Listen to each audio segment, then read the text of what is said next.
Hello, my name is Jeff, and today I will be discussing an exciting innovation that will make the world a better place. This innovation I'll be discussing today is the hybrid technology that is going into the drivetrains of cars. As defined by dictionary.com, a hybrid car is an automobile with more than one power source, such as an internal combustion engine and one or more electric motors, with batteries or a fuel cell for energy storage. There are many benefits to hybrid powertrains in cars, including improved fuel economy, reduced carbon dioxide emissions, and increased performance.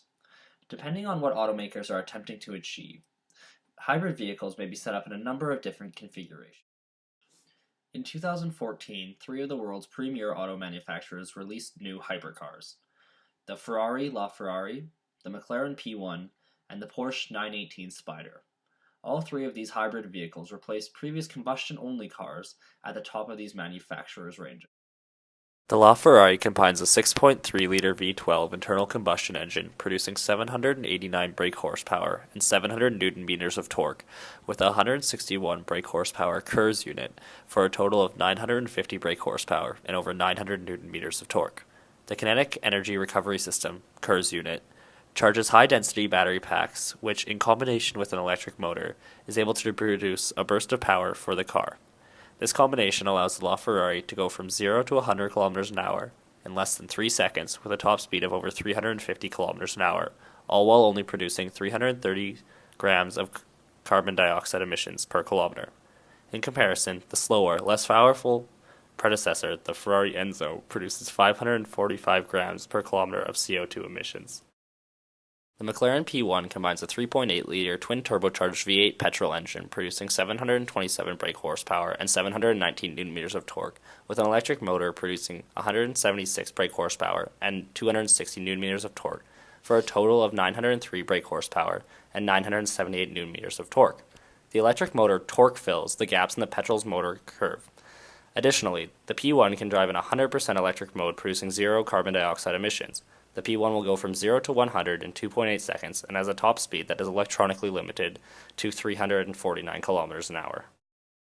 The Porsche 918 Spyder is driven by a 608 brake horsepower 4.6-liter V8 petrol engine in combination with one 154 horsepower electric motor driving the rear wheels and one 125 horsepower electric motor driving the front wheels. The total system produces 887 brake horsepower and over 1,200 Nm of torque. This allows the Porsche to go from 0 to 100 km an hour in 2.5 seconds and reach a top speed of 340 km an hour. In a similar fashion to the P1, the Porsche 918 Spyder can drive in fully electric mode, producing zero carbon dioxide emissions. While both of these cars have a limited electronic range, the introduction of zero-emission technology is clearly a step forward in the future of transportation. With recent advancements in energy storage such as lithium-ion cells and flywheel technology, the storage of green electricity from solar, wind, and hydro is now becoming more practical than ever. This, in combination with the automakers' push for more efficient vehicles, will revolutionize transportation around the world. The progression of hybrid technology in cars can already be seen moving at an incredibly rapid rate.